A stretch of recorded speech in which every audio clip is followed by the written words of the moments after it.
वैसे तो हर तरफ दिल्ली के स्कूलों की चर्चा होती है, लेकिन यूपी भी इसमें पीछे नहीं है और खासकर वाराणसी।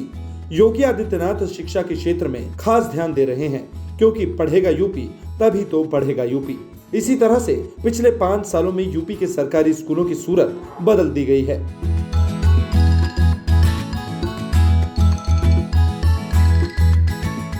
हम वाराणसी के किसी हाई फाई कॉन्वेंट स्कूल में मौजूद नहीं है, बल्कि ये है जिले का एक सरकारी विद्यालय। कुछ साल पहले तक यहाँ पर छात्रों का टोटा हुआ करता था। अभिभावक छात्रों का नाम लिखवाना तो दूर, यहाँ पर पैर रखने में भी हिचकते थे। लेकिन अब यहाँ की तस्वीर बदल चुकी है। किसी कॉन्वेंट स्कूल की तरह इस स्कूल में भी अब जो सुविधाएं हैं वो मिल रही हैं। अगर बात करें सुविधाओं की, तो यहाँ पर जो इस क्लासरूम है वो बिल्कुल स्मार्ट हैं। प्रधानमंत्री नरेंद्र मोदी के संसदीय क्षेत्र वाराणसी में छात्र और अभिभावक अब तो कॉन्वेंट स्कूल का रास्ता छोड़ अब दाखिला यहाँ के सरकारी स्कूलों में करवा रहे हैं, और ये संख्या 1-2 नहीं बल्कि 12,000 के ऊपर पहुंच चुकी है। ऐसा है वाराणसी का स्कूल। शानदार बिल्डिंग, चमचमाते फर्श, प्रोजेक्टर, टीवी, स्मार्ट लाइब्रेरी, बेहतरीन फर्नीचर।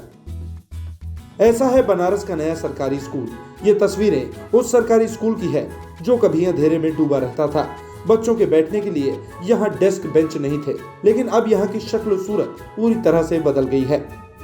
ये बताइए कि अगर पिछले 5 सालों की बात करें तो सरकारी स्कूलों की जो एक तरीके से सूरत है कितनी बदली है? पहले क्या अव्यवस्था थी, अब क्या व्यवस्था हो गई है, और कितना हालात बदला है? बहुत हालात बदले हैं। मैं 2018 में इस विद्यालय पे आई, तब ये इस विद्यालय बिल्कुल जर्जर अवस्था में थी। जो आप देख रहे हैं यहाँ पे टाइल्स देख रहे हैं, या फर्नीचर देख रहे हैं, या खिड़कियाँ देख रहे हैं, ये खिड़कियाँ भी नहीं थी। यहाँ पे ईंटे के झरोखे बने थे, और बारिश में सारे पानी और बौछार आते थे। बच्चों को टाट पट्टी बैठने की थी, वो गीली हो जाती थी। छत चूता था और समझ नहीं आता था हम लोग कहाँ बैठे, बच्चों को लेके कहाँ तक जाए। शौचालय की व्यवस्था बहुत ही ख़राब स्थिति में थी। एक शौचालय था वो भी टूटा फूटा था। तो इस तरह से समझ लीजिए कि बहुत ही कायाकल्प पूरा 18-19 पैरामीटर पे हम लोग, हमारे स्कूल पूरी संतृप्त है और कोई भी कमी नहीं है। किसी मायने में कॉन्वेंट स्कूल से कम नहीं है। आप दो हमारे स्कूल में स्मार्ट टीवी देख रहे हैं, वो दोनों स्मार्ट टीवी मेरे अपने दोनों बच्चों ने विद्यालय को गिफ्ट दिया है। और एक प्रोजेक्टर है जो भी एयरपोर्ट अथॉरिटी द्वारा मिला है हमारे विद्यालय को। तो हमारे इस विद्यालय में कुल मिला के 3 स्मार्ट क्लास हैं, जिससे बच्चे की दीक्षा, रीड अलोंग सबकी पढ़ाई करते हैं। अब इन सरकारी स्कूलों में वो सभी सुविधाएं मौजूद हैं जो एक छात्र के लिए जरूरी है। शायद यही कारण है कि अब वाराणसी के अभिभावक अब कॉन्वेंट स्कूलों का रास्ता छोड़ सरकारी स्कूलों का रुख कर रहे हैं। यहाँ पे अच्छी सुविधा मिल रही है। मैडम लोग भी, सर लोग बहुत केयर करते हैं बच्चों की। पढ़ाई भी बहुत अच्छी हो रही है। जो प्राइवेट में व्यवस्था है तो वो व्यवस्था यहाँ भी है। इंग्लिश मीडियम से पढ़ाई हो रहा है। सर मैडम बहुत अच्छे से केयर करते हैं, तो पढ़ाई भी अच्छी। हमारे 3 बच्चे पढ़ते हैं इसी में।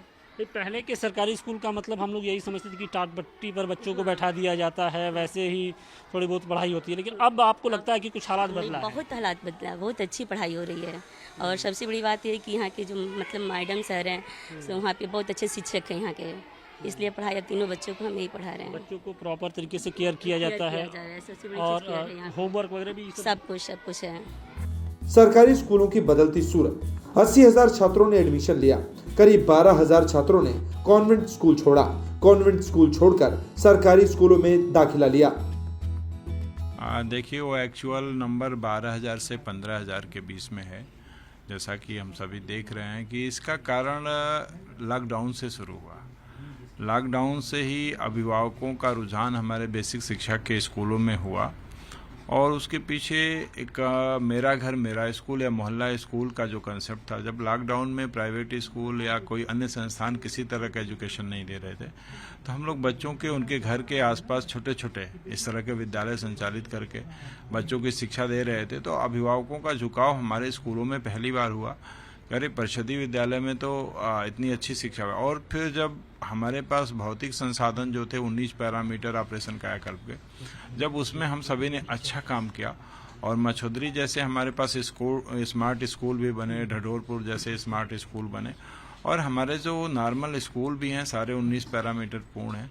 तो अभिभावकों का रुझान हमारे स्कूलों की तरफ बढ़ा कि जिन बातों के लिए हम प्राइवेट स्कूलों में जाते थे, अच्छा फर्श हो, टाइल्स हो, पीने का पानी हो, टॉयलेट हो, पंखे हों, लाइट हो, वो सारा तो अब परिषदीय स्कूलों में मिल रहा है। और इसके साथ साथ हम सभी ने शिक्षकों की समय बद्ध उपलब्धता सुनिश्चित कराई और पठन पाठन पे फोकस किया। वाराणसी में सिर्फ मुंडवा हीड ही नहीं बल्कि उसके जैसे लगभग सभी स्कूलों में बुनियादी सुविधाएं बेहतर हो गई है। यह ऐसी व्यवस्था है जो अब कॉन्वेंट स्कूलों को टक्कर दे रही है। काशी के स्कूलों का कायाकल्प रातों रात नहीं हुआ है, बल्कि इसके पीछे सरकार की सोच और अधिकारियों की मेहनत है।